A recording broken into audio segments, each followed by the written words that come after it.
RIP to the Bantamweight division. We now have the worst and most boring champion in the UFC as the champion of the UFC's best division. So if you guys didn't hear, Merab Dvalishvili defeated Sean O'Malley by dominant unanimous decision to become the new Bantamweight champion of the world. Sean O'Malley essentially never got out of first gear.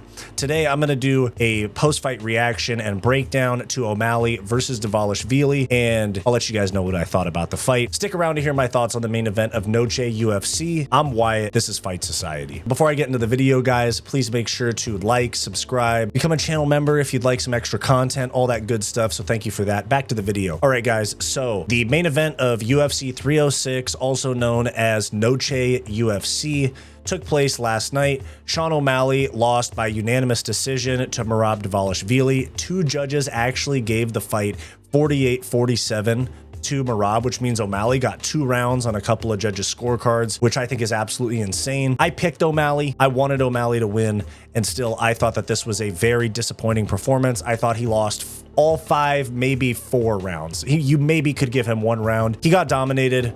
Never got out of first gear. It was one of those nights where he just didn't show up. I don't know if the moment got too big for him. Maybe he was underestimating Merab quite a bit. Guys, don't get me wrong. Merab sucks. Merab's terrible. Him as a champion is bad for the UFC. Viewership numbers are going to dive off of a cliff if he stays as the Bantamweight champion for more than just his next defense. But in my opinion, it's a disgraceful way to become champion in like not holding people down, not doing damage, basically just neutralizing. That's your style, is neutralizing. You don't get anything off of your own.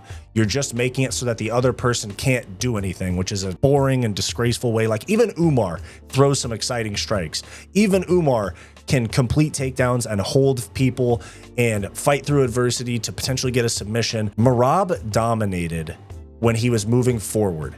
The very few times that Sean O'Malley put him on the back foot, he looked like he had no idea what to do. This is a terrible champ in the UFC's best division.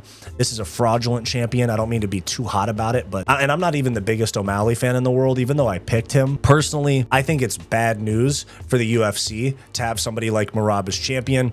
He is painful to listen to on the mic, painful to watch fight, and he doesn't draw. So that's my thoughts on the fight itself and Merab as champion. Now let's talk about Sean O'Malley. Absolutely terrible performance, didn't show up, and he went on his Instagram. He said, I overpromised and I under-delivered. And that's exactly what happened. He would get taken down. He had no sense of urgency to get back up. He needed to fight on the front foot. He needed to throw those front kicks to the body on Merab to slow down, take it out of his gas tank, start to slow him down, not have to deal with takedowns as often. And he really didn't even throw those kicks until the last 2 minutes of the fight, where he hurt Merab and then allowed him to recover. I thought that overall O'Malley just completely shit the bed. And I assume Corey Sandhagen's next for him. I assume Umar is next for Merab. But overall, I was very disappointed by this and the co-main event. I'd say as a whole, the event itself was fantastic. The presentation was amazing. I was hating on this card so much, but the prelims delivered. Even the Odie Osborne shouldn't be on the main card type of fight, it still delivered. It was an amazing fight. And I'm happy with how the card went up until the last 2 fights. Shevchenko and Merab both put on dominant but boring performances.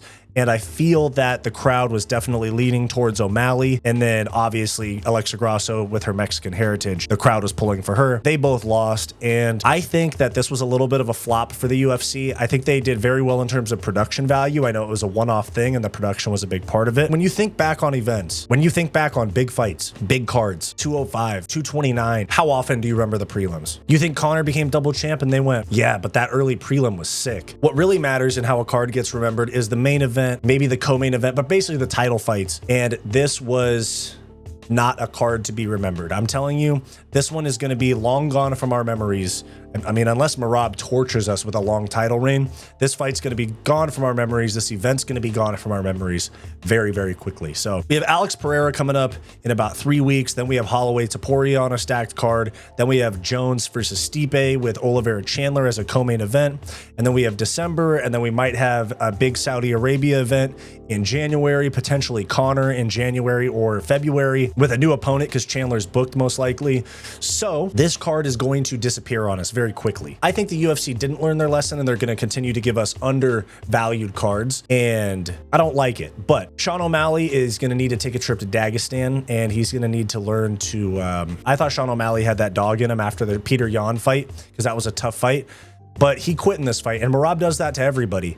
But Sean O'Malley was the champ, and he did not look like it. He did not look like he was there to win a fist fight on Saturday night, and Merab was not even there to be in a fist fight. He was there to stall, lay on top of Sean O'Malley. He had a couple big shots of ground and pound, but overall, I'm very disappointed with this fight. I'm not disappointed with the event, but the main event sucked. Co-main event sucked. Just time to move on. We got the biggest star in the sport, Alex Pereira, coming up. All right. Those are my thoughts on the main event of UFC 306, aka Riyadh season Noche UFC. I don't mean to be too harsh, but it was a very brutal main event and co-main event. You guys let me know what you think. What's next for Sean O'Malley? What's next for Merab? What were your thoughts on the fight? Let me know your thoughts down below. Hey guys, thank you for watching this video. Make sure to like, subscribe, all that YouTube stuff. It really helps me out a lot. If you're interested in supporting the channel further, then become a channel member today for access to members only live streams, vlogs, and some other members perks. So click the link in the description down below or the join button on our channel homepage to become a member today. If you're interested in some non-MMA content from me, go check out my personal channel, Wyatt's World, and go check out my weekly comedy podcast, What's Up Bro, with Wyatt and Bo. Both of those are linked in the description down below. Go watch this suggested video, and we'll see you next time.